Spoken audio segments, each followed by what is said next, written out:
ავარიული სახლების ჩანაცვლების პროგრამით კიდევ ერთი პროექტი განხორციელდება იოსებიძის ქუჩის 71 ნომერში, სადაც 45 ოჯახი ცხოვრობს, ავარიული კორპუსი ახლით ჩანაცვლდება.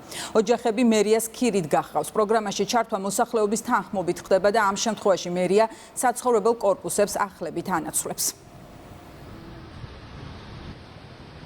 Dokumentit ავარიული საცხოვრებელი სახლების ჩანაცვლების პროგრამა, რომელიც ასევე თბილისის განვითარების ფონდი ახორციელებს, მოსახლეობის 100%-იანი თანხმობის შემთხვევაში პირველ ეტაპზე იქ მცხოვრები ადამიანები გავყავს ქირით, რა თქმა უნდა, ყველა ხარჯს თავის თავზე მუნიციპალიტეტი იღებს. ჩვენ ბიზნესს, დეველოპერებს ვაძლევთ შესაძლებლობას, რომ სხვადასხვა პრეფერენციები გქონდეთ, ეს შეიძლება იყოს კაორის მატება, რომ მათი ჩართულობითაც მოვახერხოთ ავარიული კორპუსების ჩანაცვლება და წელს დავამატეთ კულტურული მემკვიდრეობის დამცავ ზონაში ავარიული საცხოვრებელ სახლების გამოსყიდვის პროგრამას, რაც ითვალისწინებს მესაკუთრეებზე რეგისტრირებული თითქმის ყველა პარტიის გამოსყიდვას ლევან სამხარაულის სახელობის სასამართლო ექსპერტიზის ეროვნულ ბიუროს მიერ დადგენილი საბაზრო ფასით. მნიშვნელოვანი იქიდან გამომდინარე, რომ ის ავარიული საცხოვრებელი სახლები, რომელიც მათ საკუთრებაშია, აღნიშნული ხელშემწყობი ღონისძიებების